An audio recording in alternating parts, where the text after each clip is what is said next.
Hi, it's Melissa, and today I wanted to talk to you about the four benefits you can get from actually going to counseling or therapy to talk about your money issues with your partner.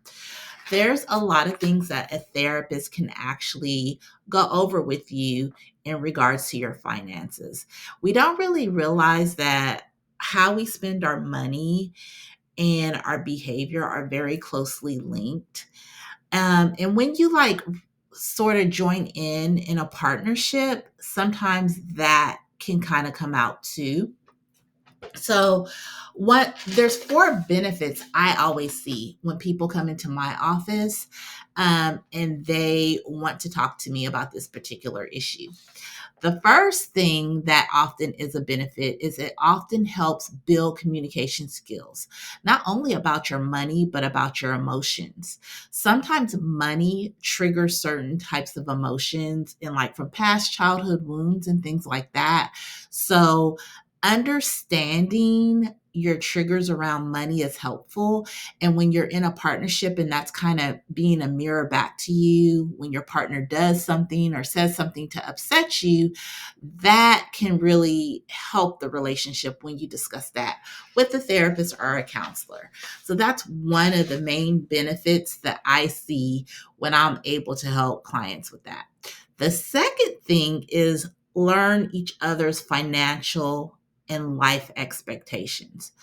When I tell you this is a game changer, if I had a dollar for everyone who's come into my office who have been married for 20, 30 years, or who are just getting started and who have not really talked about certain issues.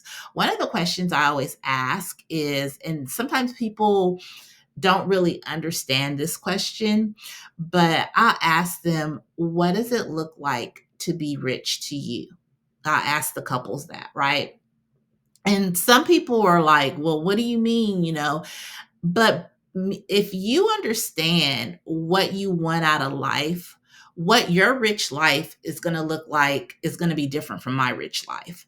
So it's so important for you to have that discussion, not because your rich lives have to look exactly the same and you have to have the same exact life envisionment, right? But there do need to be core values that are aligned underneath whatever that life is.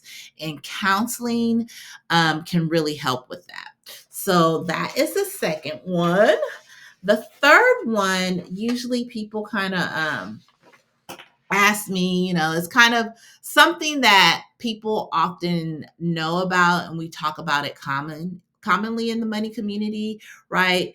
Is reveal like any hidden money habits or addictions. These are usually the problems, right? Sometimes people go into a relationship and there are situations like they handle money poorly or they have certain addictions that impact their money.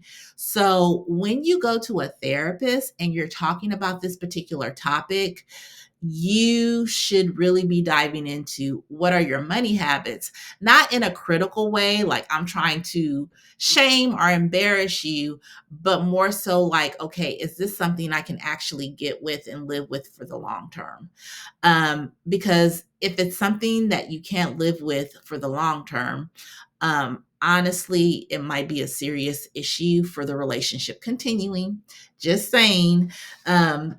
I do see a lot of couples, and this one issue tends to be the primary reasons why couples don't stay together, which is kind of why I built this channel around it, because I just wanted to give people information that I learned through my marriage of 24 years that I wish in the beginning somebody had told me to make things easier. So, this is my way of giving this free practical information back.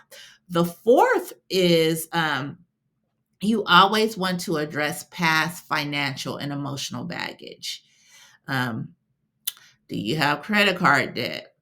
Do you have child support because you have three other children from another relationship and the child support totals, I don't know, $5,000 a month? whatever the past baggage is. Do you have student loans? I get that a lot. I get student loans is like really, and I guess an epidemic now. A lot of couples are coming into a relationship um, because they have student loans and they've gone to like professional schools, like law school, medical school, and they have a very large amount of debt. So addressing those issues are important too. What you want to expect when you do go to a couples counselor and you focus on this issue is you want to be able to come and let the couples counselor know what you're wanting to get out of this. So a lot of times, you know, people are people come into therapy, whether it's about your money and your relationship, what have you, or whether it's about both, because that's what we're talking about now. And they don't have targeted ideas of this is where we struggle.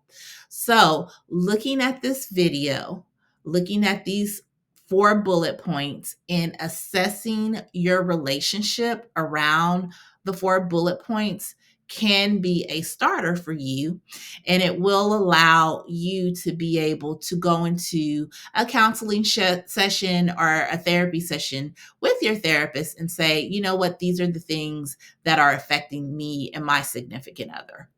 And then that gives your therapist the meat to work on these issues with you. I hope it was helpful. If it was, please subscribe, go to my website. I have a lot of free resources there. And just, look out for each other, love each other, and take care. Peace.